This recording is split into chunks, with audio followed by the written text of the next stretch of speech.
Donc nous allons faire ce tour, nous allons jeter la lumière sur cette découverte qui a daté quand même d'1 an, une découverte menée par la mission archéologique égypto-allemande, toujours à Sohag, qui devient de plus en plus, espérons-le, propulsée au devant de la scène touristique. Il s'agit d'une mission archéologique qui a mis au jour au mois de novembre 2024 un nouveau temple ptolémaïque près du grand temple d'Atribis ou d'Anubis dans le gouvernorat de Sohag.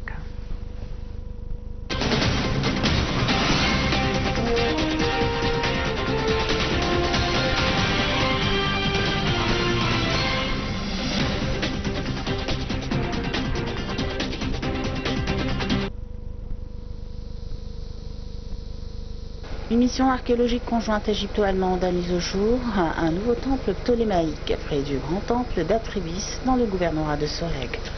Mohamed Esmail Khaled, secrétaire général du Conseil suprême des Antiquités, décrit cette découverte comme une étape clé dans la mise au jour d'un nouveau temple à Atribis. La façade du pylône nouvellement découvert s'étend sur 51 mètres et se compose de 2 tours, chacune de 24 mètres de large, séparées par une porte centrale, explique-t-il, affirmant que les premières études suggèrent que le pylône pouvait à l'origine mesurer 18 mètres de haut, rivalisant ainsi avec les dimensions du célèbre pylône du temple de Luxor. La découverte comprend des inscriptions hiéroglyphiques sur la façade et les murs intérieurs du pylône, ainsi que des sculptures complexes représentant le roi ptolémaïque recevant des offrandes de la déesse à tête de Dione, Répite, et de son enfant, la divinité Colantès. Les cartouches trouvées sur le site suggèrent que le temple a été construit sous le règne du roi Ptolémée VIII, tandis que d'autres inscriptions pourraient inclure le nom de son épouse, la reine Cléopâtre III. Christian Letz, co-responsable allemand de la mission, a noté que les fouilles ont également révélé une chambre sud partiellement mise au jour par l'archéologue britannique Flinders Petrie au début du XXe siècle. Cette chambre comporte des inscriptions de divinités célestes, utilisées pour mesurer les heures de la nuit, ainsi que des représentations de Répite et du dieu de la fertilité, Mine. Une exploration plus poussée a permis de mettre au jour une pièce inconnue jusqu'alors, dotée d'un escalier. Selon Markus Müller, directeur du chantier pour l'équipe allemande, l'escalier mène à ce qui était autrefois un étage supérieur, aujourd'hui détruit, qui aurait été démoli dans l'Antiquité vers 752 de notre ère. L'équipe de fouilles travaille dans la région d'Atribis depuis 3 décennies. Parmi les découvertes précédentes figure le plan complet du grand temple d'Atribis et plus de 30 000 ostracas portant des inscriptions démotiques, coptes et hiératiques. Les fouilles se poursuivront au cours des prochaines saisons pour mettre au jour les éléments restants du temple, enrichissant ainsi le dossier archéologique inégalé de l'Égypte.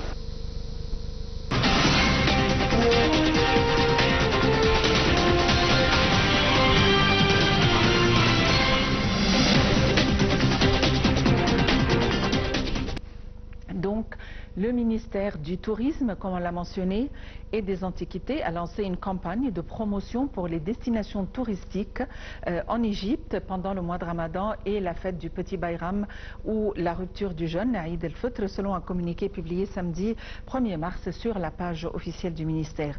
Il y a une vidéo promotionnelle qui a été projetée sur les écrans de l'aéroport international du Caire et cette vidéo est également diffusée sur de nombreuses plateformes et médias sociaux. Cette campagne aidera probablement à atteindre le public ciblé. Voyons les détails dans ce compte rendu.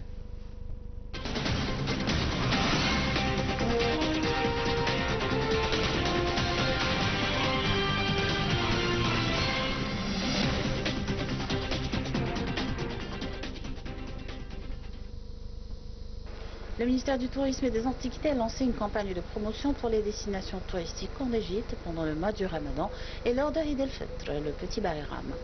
Intitulée L'esprit de l'Égypte au Ramadan, cette campagne qui dure 1 mois et demi vise à promouvoir la destination touristique égyptienne dans le pays et dans un certain nombre de marchés arabes, notamment le Royaume d'Arabie Saoudite, les Émirats Arabes Unis, le Koweït, la Jordanie, le Qatar et Bahreïn, et ce pour attirer les touristes arabes vers l'Égypte. L'Égypte jouit d'un esprit et d'une nature particulière pendant le mois sacré, combinant spiritualité et divertissement, d'après le communiqué du ministère. d'où le titre de la campagne de promotion.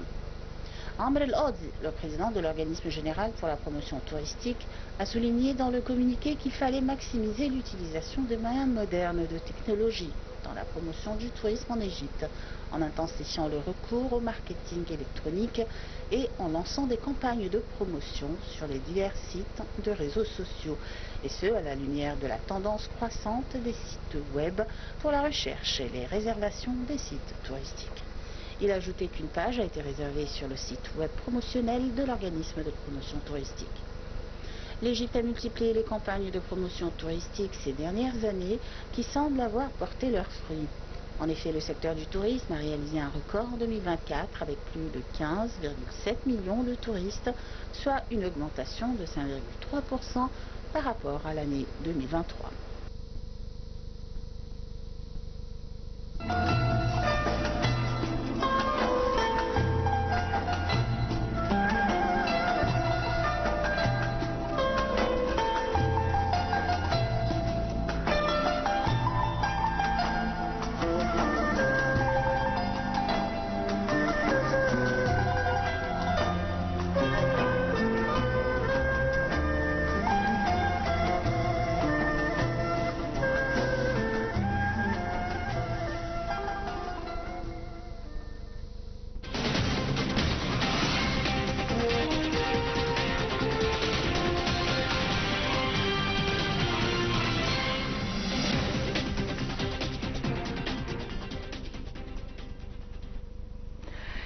Et pour nous donner davantage d'éclaircissements au sujet de nos découvertes et des plans pour Eid el-Fitr, nous avons le plaisir d'avoir en ligne Madame Manal Mourad, qui est guide touristique et égyptologue. Madame Manal Mourad, bonjour et bienvenue avec nous.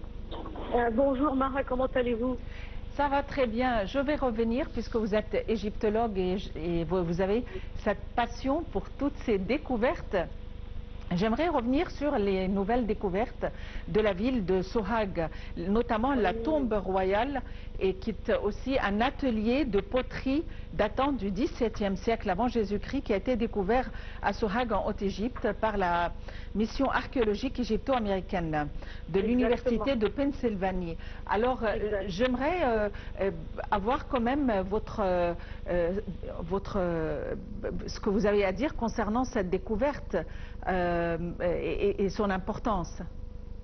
Ben, vous savez, Mara, il y a beaucoup de découvertes maintenant tout au long de l'Égypte, dans tous les domaines. Et Sohag attire énormément, beaucoup de missions. On travaillait dans les alentours du temple d'Abydos il y a 2-3 ans pour la découverte d'extension du temple de Sa Majesté Ramsès II. Et voilà, une autre découverte nous éclaircit sur l'évolution de la tombe royale. Qu'est-ce que ça veut dire? C'est-à-dire, ça nous confirme que la tombe royale a suivi beaucoup d'évolutions pour devenir une hypogée très profonde, comme on l'a vu dans la vallée des rois. Aussi, ça dépendait des cultes, c'est-à-dire à Abydos, il y avait le culte d'Osiris et le culte d'Anubis qui dominait la montagne de Sohag. Et ce sont deux cultes funéraires très très ancrés depuis le début de l'histoire et même depuis les époques préhistoriques. Donc on voit beaucoup d'influence du culte Osiris et du culte d'Anubis. Qu'est-ce que ça veut dire? Ça veut dire que la présence d'Amon-Ra recule, la présence de Ra recule, et Abydos, surtout on souligne le culte de ce dieu de la résurrection, de la vie et de la mort, le dieu de la verdure, le dieu de une représentation extraordinaire d'Osiris et une représentation aussi du dieu Anubis, le dieu de l'embaumement. Voilà. À part ça, l'atelier de la poterie, ça nous donne une datation beaucoup plus sophistiquée, parce que vous savez, avec la poterie et à l'aide de carbone 14, une technique qui nous aide à dater encore plus les monuments et l'évolution de monuments. Madame Manal Mourad, j'avais eu le plaisir d'avoir une discussion auparavant avec vous concernant la philosophie du règne de l'Égypte ancienne. C'est-à-dire que ce n'était pas une philosophie expansionniste, mais c'était plutôt pour divulguer la culture, la science, le commerce. Et peut-être que l'armée était le point faible de l'Égypte ancienne. Donc, j'aimerais en savoir plus sur cette philosophie, la philosophie du règne de l'Égypte ancienne tout au long des différentes dynasties. Oui, entendu. Vous savez que n'importe quelle civilisation, surtout les civilisations anciennes, fut influencée par une doctrine et une philosophie religieuse. Donc le pharaon égyptien, le roi de l'Égypte à l'Ancien Empire, et dans les époques lointaines, les premières époques, première et deuxième dynastie, et aussi tout l'Ancien Empire, était considéré comme le roi de la terre. Donc il n'éprouvait aucun besoin de faire des expéditions ni être en expansion puisqu'il habite la terre, le tertre initial, c'est-à-dire le tertre même, c'est une représentation de Dieu sur terre. Il est Horus dans son aspect divin avec des vocations la population pour partir dans l'au-delà. Qui est comme le fil conducteur pour pouvoir gagner l'au-delà. Et puis, avec la première évolution, il y avait quand même quelques menaces pour le statut du pharaon et une menace véridique lorsque les Hyksos sont venus pour envahir l'Égypte en 1780 avant Christ. Donc un peuple étranger, des origines différentes, probablement venant de la Syrie ou de l'Asie mineure, menacer tout le trésor égyptien, toutes les richesses agricoles, toutes les richesses d'eau. Donc ils n'ont jamais pu, les Hyksos je parle, dépasser le Moyen-Égypte, le contour de minier. Donc l'Égypte éprouvait un besoin fatal de transformer son pharaon avec d'autres vocations, de protéger les frontières, d'être lui-même un grand général d'armée, d'être lui-même à la tête de son armée et d'élaborer l'armée égyptienne. Et pour la première fois, les Égyptiens voyaient les chevaux qui n'étaient pas dans la nature égyptienne, la roue avec les rayons de roue, vous savez. Donc on connaissait les rondins, on connaissait d'autres genres de roues pleines, mais on ne connaissait pas ça au niveau militaire. Donc une explosion de connaissances devait aussi atteindre l'armée pour se défendre les frontières. Ça c'est un. Deux, si vous me permettez, oui, le pharaon et le roi d'Égypte étaient très élevés dans l'éducation. La plupart du temps, ils étaient des mathématiciens eux-mêmes, ils étaient des philosophes, ils étaient des médecins. Et dans les alentours, dans la cour royale, les scribes devaient avoir des vocations scientifiques. Et partout, les temples travaillaient sur la science. Partout, partout. Et quand on constate que la géométrie ancienne nous dépasse, la connaissance du pi pour la construction des pyramides, des équations, comment ils ont pu étudier le poids de tous ces blocs et autrefois comment ils ont pu faire des temples de merveilles et tout ça. Donc ça veut dire qu'on est comblé par des Égyptiens qui avaient accès à la science. Allô? Oui, oui, je suis tout à fait avec vous. Ceci me fait penser aussi à la discussion aussi qu'on avait eue tellement intéressante concernant les reines comme Hatshepsut par exemple, les reines et les rois d'ailleurs qui devaient avoir une autre formation scientifique, qui devaient être des scientifiques outre le fait d'être des monarques ou des souverains. Exactement. Par exemple, la reine Hatshepsut fut une pharmacienne. Elle s'intéressait beaucoup à tout ce qui est pharmaceutique. Et elle le prouvait par ses expéditions commerciales en allant vers les pays de Punt, à la recherche de la myrrhe, à la recherche du henné, à la recherche de beaucoup de substances pour pouvoir élaborer ses laboratoires et tout ça.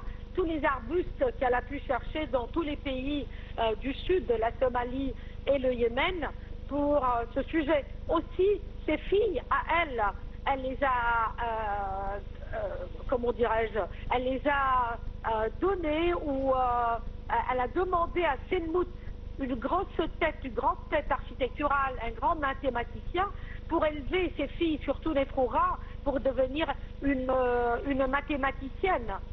Donc c'était des vocations très très importantes de souligner la science à l'époque. Et c'est pas la seule. Beaucoup de rois étaient aussi dans la science. Ceci me fait penser aussi à la civilisation égyptienne qui donnait beaucoup d'importance aux temples et aux tombes. Justement, c'est une question que je viens de poser à l'une de vos collègues. J'aimerais avoir votre point de vue concernant le manque excessif et notre désir de voir une maison provenant de l'Égypte ancienne ou des restes d'une maison, d'un palais, rien du tout, que des temples et que des tombes. Oui, vous savez, Mara, il n'y a pas de secret, c'est-à-dire notre civilisation égyptienne ancienne trouvait la vie à l'est du Nil comme une vie éphémère. C'est un passage, c'est le contraire, d'accord? Et ils voyaient le monde dans ses dimensions tripartites, ciel, terre, sous terre. Donc les Égyptiens travaillaient beaucoup pour ce deuxième voyage, travaillaient pour ramener leurs connaissances, leurs objets, leur nourriture, leur mémoire vers le monde infernal, le monde des ténèbres, le monde que nous on appelle le monde des morts, le monde de la tombe. Donc on se procurait la pierre noble pour tout ce qui est divin, temple et temple funéraire aussi, donc pour tout ce qui est funéraire, pour les tombeaux, et tout le savoir exprimé là-dedans, tandis que les maisons étaient en torchis, étaient en matière beaucoup plus rudimentaire, une matière qui s'effrite. Peut-être les palais royaux étaient consolidés par des fondations de pierre ou par quelques blocs irréguliers de pierre, comme ce qui nous reste à côté de Médine et Tabou, comme le palais royal de Sa Majesté Ramsès III, comme les traces et les vestiges du palais de Néfertiti à Tel el Amarna. On a très peu de traces de palais royaux, traces, mais pas une construction. C'est-à-dire on n'a que des ruines, si vous voulez, parce que toutes les villes étaient détruites et puis on a juxtaposé d'autres civilisations là-dessus et on y habite. Nous, on habite sur les maisons et les villages de l'Égypte de l'Antiquité. C'est fini, c'est parti. Vous voyez? Donc le torchis n'était pas une matière solide qui a pu commémorer une construction pareille. Mais, par exemple, Imhotep, qui a voulu révéler et qui a voulu faire danser la pierre et qui a voulu imiter par une reproduction d'un complexe funéraire, il a reproduit le palais royal. Donc on a une idée avec le mur à Redon et à Bastion qu'il a créé à Saqqara, de ce qui était le mur blanc de Saqqara, de Memphis, pardon, à l'époque. Voilà. Donc j'espère que ma collègue a partagé cette information presque sûre jusqu'aujourd'hui, jusqu'à ce qu'on trouve par une découverte épigraphique un autre sujet maison. Très bien. Merci beaucoup pour ces informations de taille. Madame Manal Mourad, vous êtes égyptologue et guide touristique. Merci d'avoir été avec nous aujourd'hui. Et sur ce, nous parvenons au terme de notre rencontre. Merci de l'avoir suivi. Très bonne fin de soirée à tous et à la prochaine.